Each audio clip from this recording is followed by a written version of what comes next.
Women don't fall for men. They fall for how they feel around them. Imagine this. You're dating an absolutely stunning woman. She's intelligent, witty, and the type who instantly turns heads when she walks into a room. You treat her like royalty. Flowers, fine dining, thoughtful texts every morning. You're acting exactly like the gentleman your parents raised you to be. But here's the hidden reality. While you're pouring your heart into her, she's quietly losing interest. You don't even know it's happening, and what I'm about to explain may completely challenge everything you thought you understood about women and relationships. The uncomfortable truth that most men, about 97%, refuse to accept is this.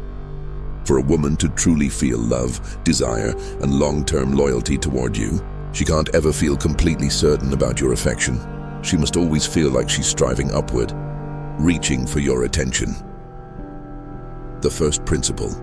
Now, before you roll your eyes and assume I'm pushing manipulative pickup tricks, let's get something straight. This isn't about cruelty or mistreatment. It's about understanding the deep psychological mechanisms that shape female attraction. Stick with me for the next 15 minutes, and I'll break down exactly why so many women lose interest in men who treat them exceptionally well. And more importantly, how you can build the kind of powerful, lasting connection most men only fantasize about. Let's begin with the first rule. Women are biologically wired to be drawn to men who demonstrate higher survival and reproductive value than themselves. This isn't a conscious decision, it's the result of millions of years of evolution. In early human history, women who paired with men who had more strength, influence, or resources were far more likely to survive and successfully raise children. The women who chose weaker, overly accommodating men, their bloodlines didn't last. That ancient programming still runs silently in every woman's subconscious today. Even though we live in modern times with supermarkets and safety nets, her brain still operates on ancestral software.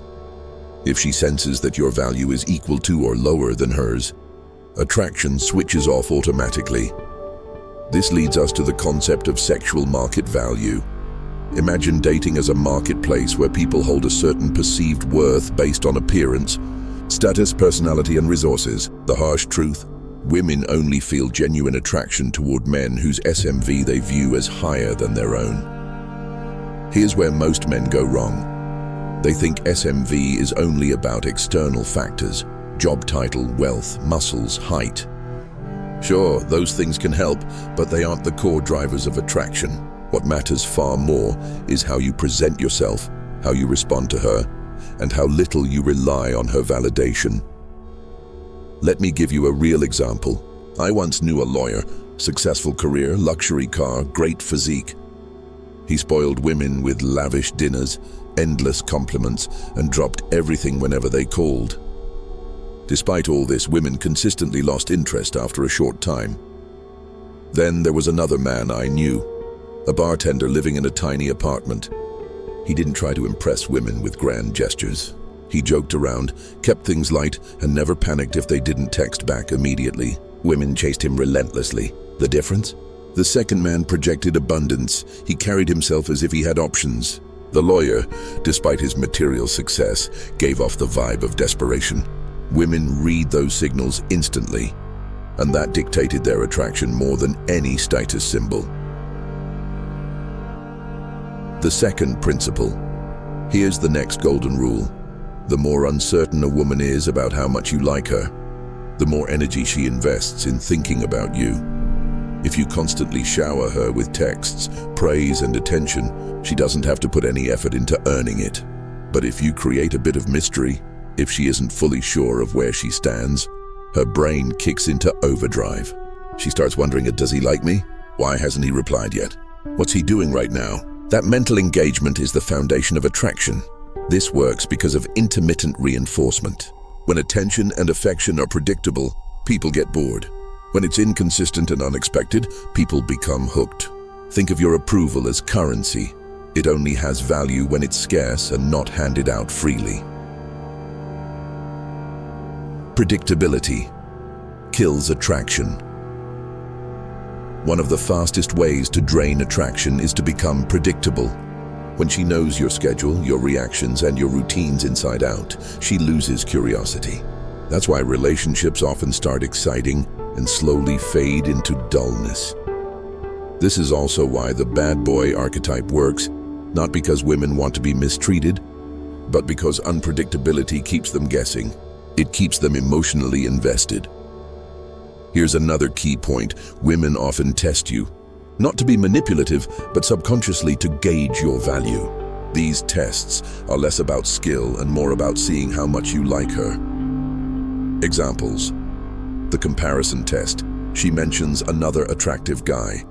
Wrong move? Getting jealous. Right move? Staying calm, even playful.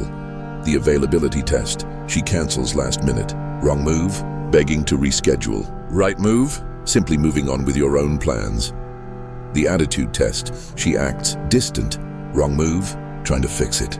Right move? Matching her energy until she adjusts. When you stay composed instead of scrambling for her approval, you communicate high value.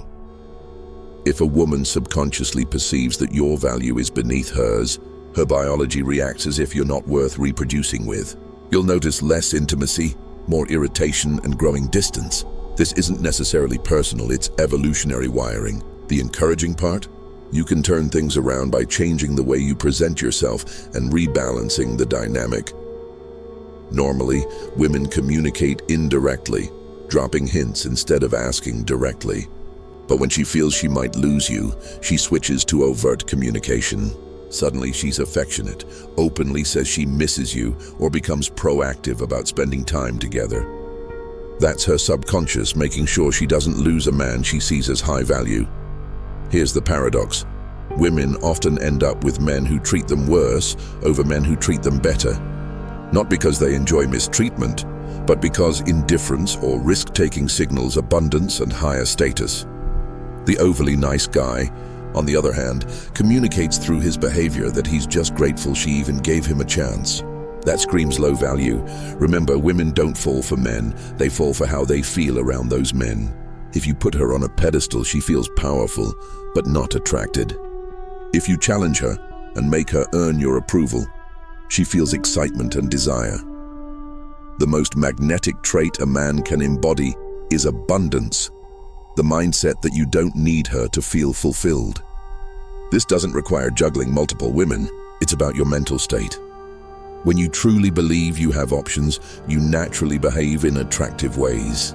You don't chase, you don't overgive, you don't sacrifice your self-respect. You treat her well by choice, not out of fear of losing her. Women are instinctively drawn to men who can lead with confidence.